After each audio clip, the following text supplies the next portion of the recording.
Wahana Lingkungan Hidup Indonesia atau WALHI di Yogyakarta buka suara terkait mundurnya pesohor Raffi Ahmad dalam proyek pembangunan resort dan beach club Bekizat di Partai Krakal, Kecamatan Tanjung Sari, Kabupaten Gunung Kidul. Direktur Walhi di Yogyakarta, Dimas R. Perdana, mengungkapkan mundurnya Raffi Ahmad tidak serta-merta membuat pembangunan beach club tersebut batal. Dia mengatakan suami dari Nagita itu hanyalah pihak marketing dari mega proyek tersebut. Apa dampak pembangunan beach club di Yogyakarta bagi moral masyarakat? Proyek beach club bisa merusak alam dan sebabkan banjir, dan bagaimana mewujudkan pariwisata yang sehat serta syariah. Untuk membahasnya kami terhubung dengan Direktur Siasa Institut, Bung Iwan Januar. Kita sapa terlebih dahulu. Assalamualaikum warahmatullahi wabarakatuh, Bung Iwan. Waalaikumsalam warahmatullahi wabarakatuh, Bung Anggi. Kabar baik, Bung Iwan? Alhamdulillah ya, mudah-mudahan semua sehat ya. Amin, alhamdulillah. Dan kali ini kita membahas tentang beach club karena sebelumnya kita juga telah membahas ya, Bung Iwan, terkait klub malam, dan kali ini beach club. Terkait beach club pengembangan di Gunung Kidul tadi, meskipun pesohor Raffi Ahmad menyatakan menarik diri terhadap proyek tersebut. Menurut Anda, apakah banyak industri pariwisata yang terlibat dalam apakah banyak industri pariwisata yang terlibat dalam pembangunan beach club tersebut dalam catatan Anda, Bung Iwan? Baik, Bismillahirrahmanirrahim. Bung Anggi juga pemirsa kabar petang dimanapun berada. Jadi saya ingin memotret dulu persoalan pembangunan untuk pariwisata secara umum di Indonesia ya, di tanah air ya. Jadi memang senantiasa ada benturan. Ini yang kelihatannya selalu terjadi antara pembangunan dan pengembangan kawasan wisata dengan lingkungan hidup dan juga dengan sosial kultural masyarakat. Yang sampai hari ini memang kelihatannya belum bisa dituntaskan dengan sepenuhnya.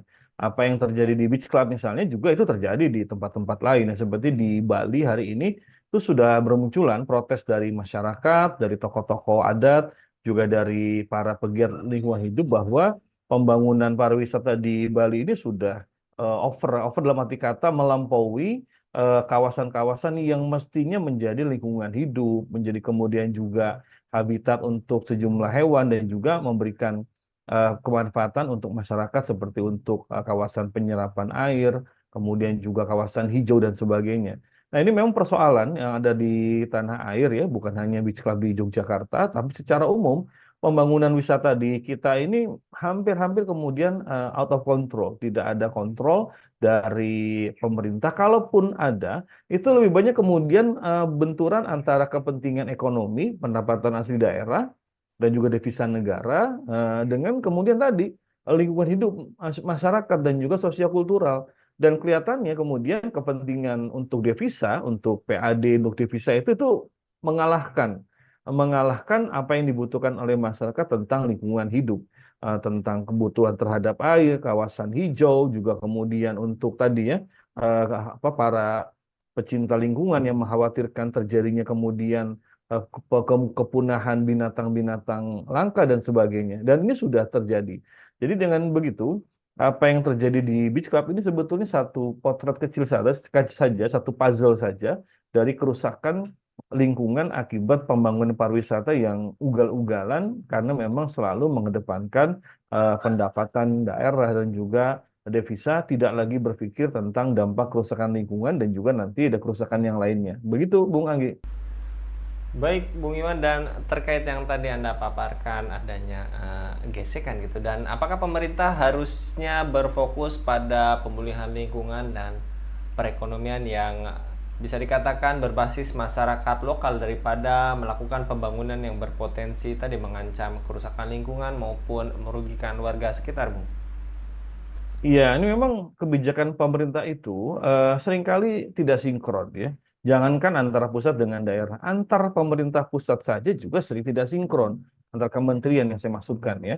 Kan kalau kita bicara tentang pembangunan kawasan wisata itu berarti ada Kementerian Pariwisata, Lingkungan Hidup, Pertanian begitu ya. Yang ini mereka ini harusnya saling sinkron ya dan kemudian membuat SOP sampai ke tingkat daerah agar kemudian tidak merusak lingkungan hidup. Ya sekarang kita sudah mengatakan Indonesia ini menuju apa namanya pembangunan yang mengedepankan kawasan hijau, IKN dikatakan kawasan hijau, tapi pada faktanya jangankan kawasan wisata, IKN saja kan membabat dulu hutan begitu. Jadi membabat hutan, tapi kemudian digadang-gadang ini akan menjadi kota hijau, green city. Loh bagaimana mungkin hutannya jadi babat kalau katakan green city? Apalagi kawasan pariwisata di sini, di mana pembangunan hotel ya. Dan hotel ini kan kemudian dibangun di tempat-tempat yang view-nya itu mengundang perhatian dan mengundang kedatangan wisatawan.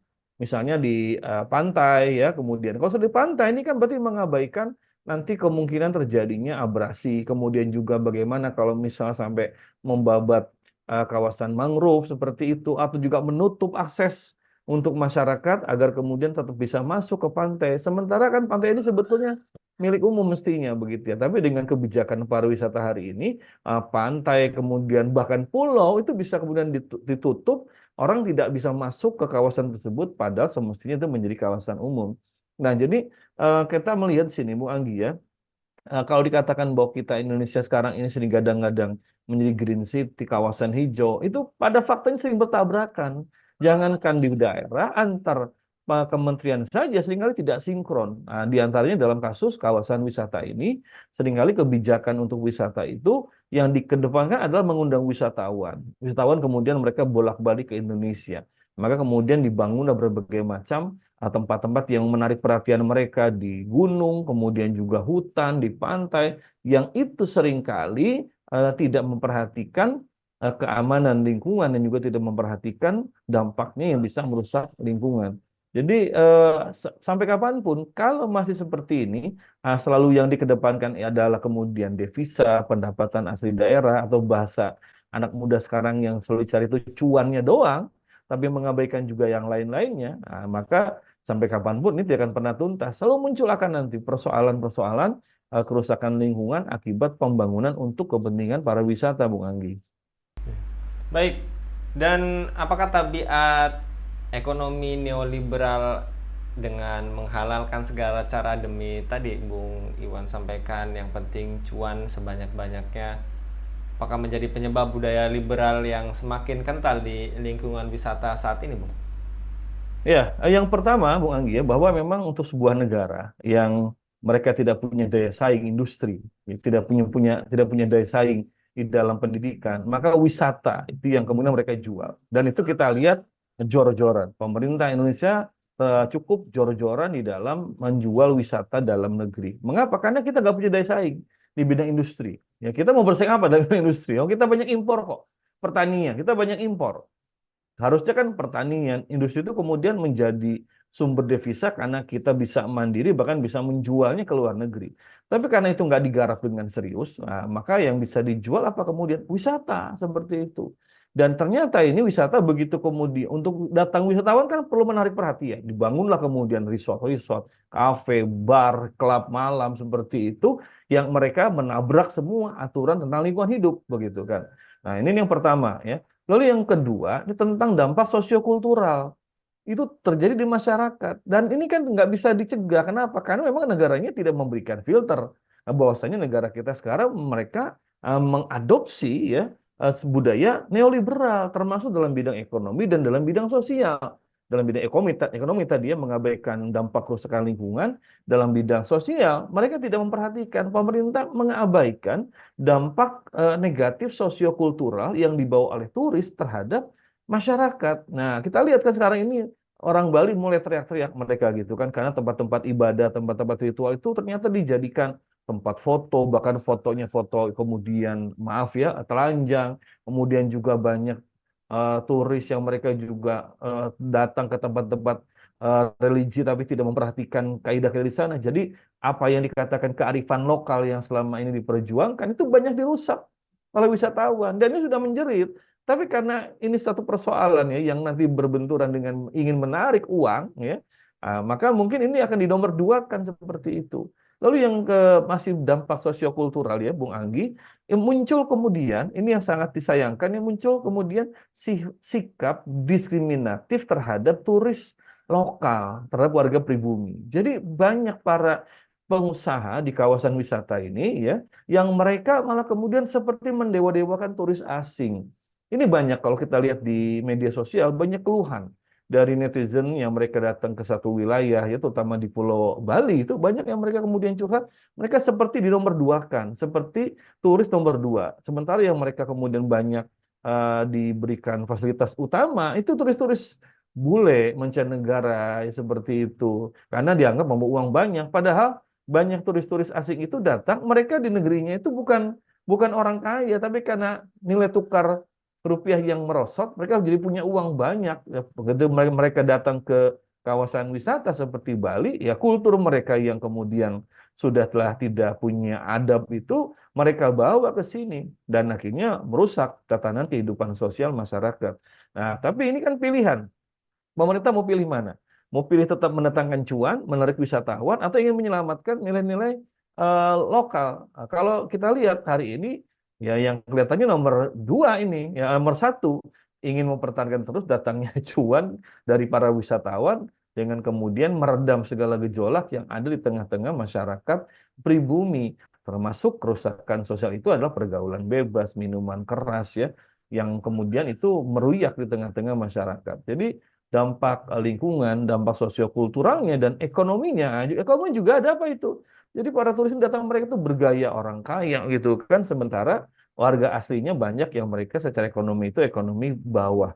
Sehingga memang terjadilah kita melihat kejomplangan, ya. Jadi gap sosial dan kemewahan yang dibawa oleh para turis ini yang kontras dengan kondisi masyarakat sekitar yang ketika wisata itu masuk datang tidak otomatis dan tidak kemudian cepat menarik atau meningkatkan taraf hidup masyarakat lokal. Jadi masyarakat lokal tetap dalam keadaan ekonominya berat dan mereka harus melayani para turis-turis yang datang dengan segala kemewahannya. Itu Bung Anggi. Ya.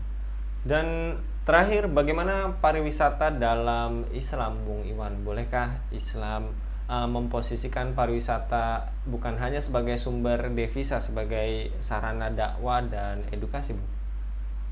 Iya, ya dalam Islam kita boleh wisata ya. Jadi boleh kemudian piknik, boleh healing kata orang sekarang ya. Dan salah satu juga yang diajarkan oleh para sahabat juga para ulama itu kita diminta untuk menghibur hati agar nggak kering. Karena kalau hidup ini ibadah tok ya atau taklim tok begitu kan, maka itu bisa kering. Makanya harus dihibur. Di antaranya apa dengan healing ya, dengan wisata, dengan kemudian kita rihlah ke tempat-tempat yang itu bisa menyenangkan kita. Nah, ini boleh hukumnya. Tapi kalau kita bicara, apakah nanti dalam masyarakat Islam, di dalam negara yang menerapkan syariat Islam, wisata itu menjadi salah satu sumber devisa negara, itu bisa jadi, tapi akan menjadi nomor urut yang paling bawah. Kenapa? Karena masyarakat Muslim ini, kita ini akan diminta untuk punya daya saing secara pendidikan, secara industri, secara militer dengan bangsa lain. Sumber pendapatan kita itu dari dari sumber yang lain, dari sumber daya alam, dari kemudian juga gonimah, dari kemudian jizyah, dari humus, dari fai'i, dari kemudian juga yang namanya khorot. Jadi wisata itu kita akan batasi hanya untuk warga lokal. Apalagi bila ternyata kedatangan turis mancanegara itu ya ini gola batu zon dugaan kuatnya mereka bisa jadi akan merusak nilai-nilai Islam di masyarakat. Dan yang kedua, bisa jadi mereka mukhabarat, intelijen datang pura-pura sebagai turis ya untuk kemudian nanti memata-matai kondisi dalam negeri kaum muslimin untuk dilaporkan kepada negara induk mereka. Dan itu bukan cerita, sudah banyak intelijen itu mereka menyamar sebagai turis. Maka di dalam kehidupan Islam, wisata itu ya hanya dibuka untuk warga lokal saja, untuk kita kaum muslimin, rakyat di dalam negara Islam. Dan kalaupun ada turis datang, maka akan terikat dengan perjanjian-perjanjian yang dibuat antar negara. Sementara kita ini akan membangun daya saing di bidang industri, pendidikan, dan militer, bukan di dalam pariwisata, Bung Anggi. Baik, jazakallah Bung Iwan untuk pemaparannya pada Waalaikumsalam. kabar petang kali ini. Mudah-mudahan Bung Iwan senantiasa dilindungi oleh Allah Subhanahu wa taala dan Amin, setiap amin. aktivitasnya. Demikian pemirsa Hilafah News yang dirahmati Allah, jangan lupa untuk subscribe, like, dan share sebanyak-banyaknya. Semoga menjadi amal kebaikan bagi kita semua di dunia dan di akhirat nanti. Saya Anggi Suara undur diri. Assalamualaikum warahmatullahi wabarakatuh.